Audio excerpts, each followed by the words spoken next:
Një për emrave të Allahut Azza wa Jall, për emrave të bukur është El Adhim.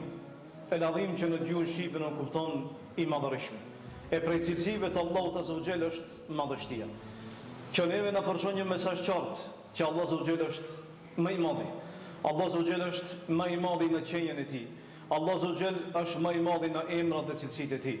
Allah Azza wa Jall është më i madhi në rahmetin e tij. Allah Azza wa Jall është më i madhi në dijen e tij. Allah Azza wa Jall është më i madhi në urtësinë e tij.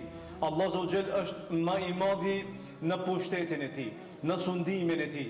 Allah Azza wa Jall është më i madhi se çdo krijesë tjetër. Allah Azza wa Jall thot: "Wasi'a kursiyyu as-samawati wal ard, wa la ya'uduhu hifdhuhuma wa huwa al-'aliyyul 'azim." Thot kursia e tij e përfshin qiejt edhe tokën. Dhe për Allah nuk është e rënd që Allah të kujdeset për to. Do thot për qiellin, për tokën dhe për kursin dhe për arshin dhe për çdo gjë, sepse Allah është i madhërisht, Allah Azza wa Jall është i lartësuar. E normalisht kur e merr dhe e krahason kursin e Allahut Azza wa Jall sa e madhe që është, sipas argumenteve që kanë ardhur.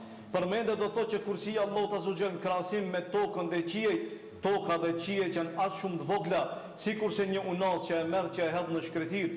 Kurse përsa i përket arshit të Allahut Azza wa Jall, arshi i Allahut në krahasim me kursin është, do thot kursia në krahasim me arshin realisht, është sikur se një unas njëjtë e hedhur në shkretin.